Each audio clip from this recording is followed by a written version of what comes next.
Joining me now, White House Press Secretary Stephanie Grisham. Stephanie, thank you. Good to have you on the story. Thanks for coming in tonight. Thank you for having me. Thank you.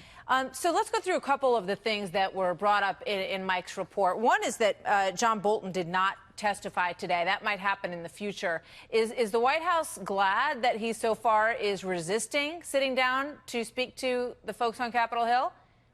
Well, I think anybody who works at or has worked at the White House, you know, they've got a lot of confidential information, and so executive privilege is very, very important. We have concerns about national security information getting out there, so we'll see what happens. No matter what, no matter who ends up testifying, whether it's behind closed doors or in public, the fact won't change that the president did nothing wrong. So we're not concerned about that portion of it, but we do want national security matters to stay confidential. So if the judge ends up saying that John Bolton needs to testify, that he's no longer an employee of the White House and that there's nothing holding him back, if he's subpoenaed, the White House would be supportive of him doing that? That would be up to John Bolton on what he would want to do. I think what the White House knows is that the president did nothing wrong, so that we wouldn't have any concerns about what he would say. About what but he may or may not say. But one of the things that was reported that he said was that Rudy Giuliani was a hand grenade that was going to take everybody down, and that he wanted no part of the drug deal that Mulvaney and Giuliani were cooking up. A lot of focus, obviously, in all of these testimonies on Rudy Giuliani. Just, you know, one question on that front. Is Rudy Giuliani still the private attorney of President Trump?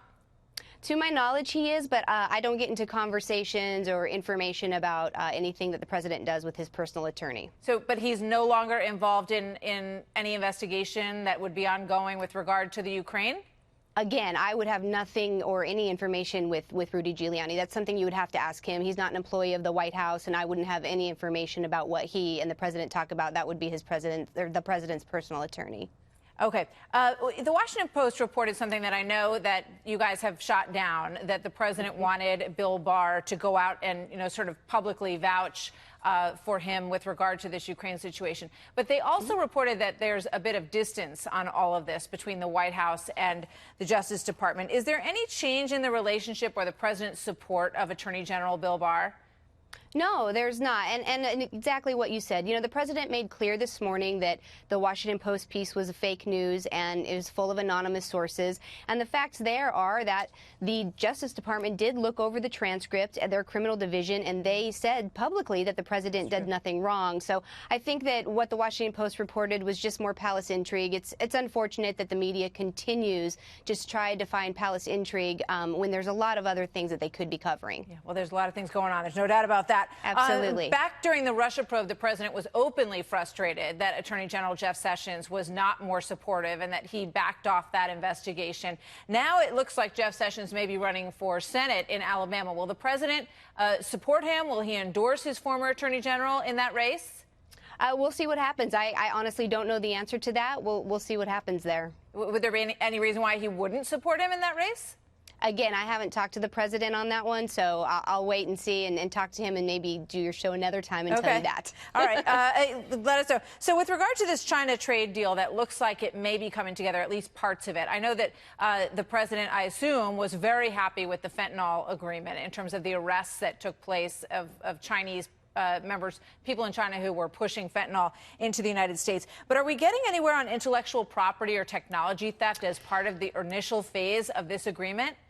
Right. I cannot get ahead of the talks with China, but we are very, very optimistic that we will reach a deal soon and hopefully have some good news to report. All right. What about reaction from the White House with regard to Michael Bloomberg potentially getting in this race?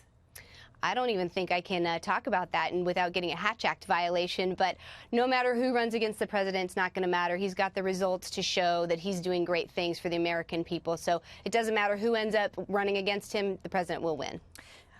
In terms of the First Lady's trip to Boston, there were reports that there were lots of protesters outside of this event.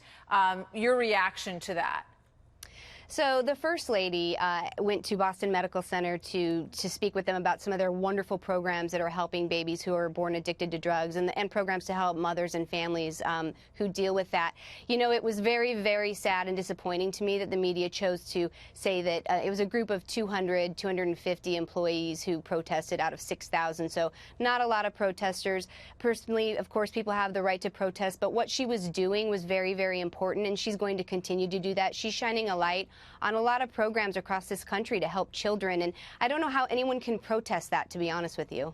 All right. Stephanie Grisham, thank you very much. Good to have you on the story. We hope to see you back here soon. Thanks for coming tonight. Absolutely. Thank you. You bet.